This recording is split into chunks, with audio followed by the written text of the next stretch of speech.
Sesuai dengan konsensus pasar CNBC Indonesia, Bank Sentral akhirnya kembali menahan suku bunga acuan pada level 3,5% pada Oktober 2021. Itu artinya Bank Indonesia menahan level suku bunga acuan di level ini selama 9 bulan beruntun sejak Februari 2021. Sementara itu, tingkat suku bunga deposit facility dan bunga lending facility masing-masing tetap 2,75% dan 4,25%. Perry mengatakan kebijakan ini diambil setelah mempertimbangkan kondisi ekonomi global maupun domestik. Dari sisi global, Perry menilai pemulihan ekonomi global masih berlanjut. Namun pemulihan ekonomi global akan lebih rendah seiring dengan meluasnya penularan varian Delta. Dia menyatakan pertumbuhan ekonomi di Amerika, China, dan Jepang lebih rendah dari perkiraan sebelumnya. Untuk itu, BI merevisi target pertumbuhan ekonomi global menjadi hanya 5,7% tahun ini dari sebelumnya 5,8%.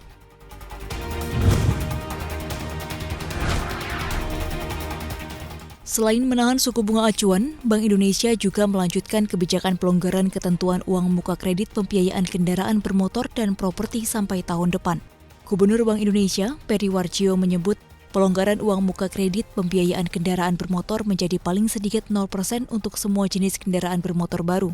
Aturan ini berlaku efektif pada 1 Januari 2022 sampai 31 Desember 2022. BI juga melanjutkan pelonggaran ratio loan to value atau financing to value credit. Pembiayaan properti menjadi paling tinggi 100% untuk semua jenis properti.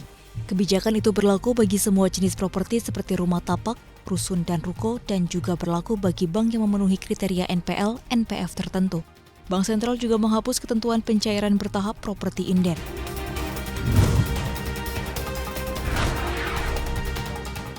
Usai PPKM darurat dilonggarkan, Pertamina mencatat ada peningkatan konsumsi bahan bakar minyak. Misalnya saja solar, per September 2021 angkanya naik 17% menjadi 44.439 kiloliter dibanding posisi Juni 2021 sebesar 37.813 kiloliter. Peningkatan konsumsi juga terjadi pada Pertamax, di mana pada September mencapai 18.840 kiloliter. Naik dari posisi Juni sebanyak 12.586 kiloliter. PJS Senior Vice President Corporate Communication and Investor Relations Pertamina, Fajriah Usman menyatakan, stok produk solar meningkat signifikan mencapai 17 hari dan Pertamax mencapai 18 hari. Dia juga memastikan pengiriman dari terminal BBM terus dilakukan setiap hari ke seluruh SPBU. Pertamina juga menambah volume penyaluran solar ke berbagai wilayah yang konsumsinya meningkat signifikan. Di antaranya seperti Sumatera Barat sebesar 10%, Riau 15%, dan Sumatera Utara sebanyak 3,5%.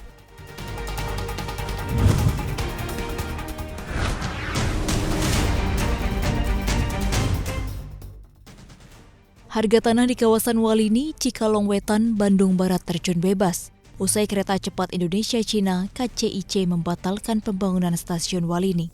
Pembatalan ini juga menyusul aksi spekulasi yang terjadi di kawasan Walini dalam beberapa tahun terakhir.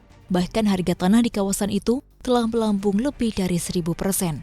Hal itu ditemukan dari harga tanah yang ditawarkan di situs penjualan online. Tanah di kawasan Walini ditawarkan dengan harga 1,5 juta hingga 2,2 juta per meter. Padahal pada 2017, harga tanah di kawasan Cikalong Wetan berkisar 100 hingga 200 ribu rupiah per meter.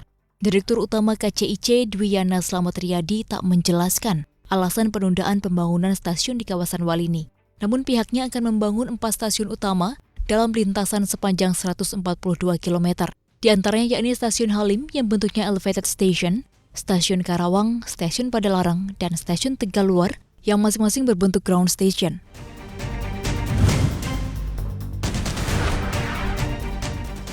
Krisis listrik mulai menjangkit Singapura. Sejumlah perusahaan penyedia listrik di negara tetangga Indonesia itu kini bertumbangan dan salah satunya pengecer listrik independen terbesar. 2 di antaranya Energy dan iSwitch. Perusahaan menghentikan operasi mereka di Singapura dengan alasan pasar listrik yang bergejolak. Energy akan mentransfer semua rekening pengguna ke SP Group, perusahaan listrik milik negara di Singapura. Setelah ditransfer, para pelanggan bisa tetap menggunakan SP Group Service atau mencari pengecer listrik lainnya. Sementara itu, iSwitch Energy, salah satu pengecer listrik independen terbesar di Singapura, mengatakan mereka akan menghentikan operasi retail listrik pada 11 November. Singapura mencatat permintaan listrik yang lebih tinggi dari biasanya, dengan permintaan tertinggi 7.667 MW pada 12 Oktober Sayangnya permintaan ini tidak didukung oleh pasokan energi yang cukup sehingga mengerek tarif listrik. Selama ini Singapura bergantung pada gas untuk membangkit listrik sehingga sangat sensitif terhadap persediaan gas.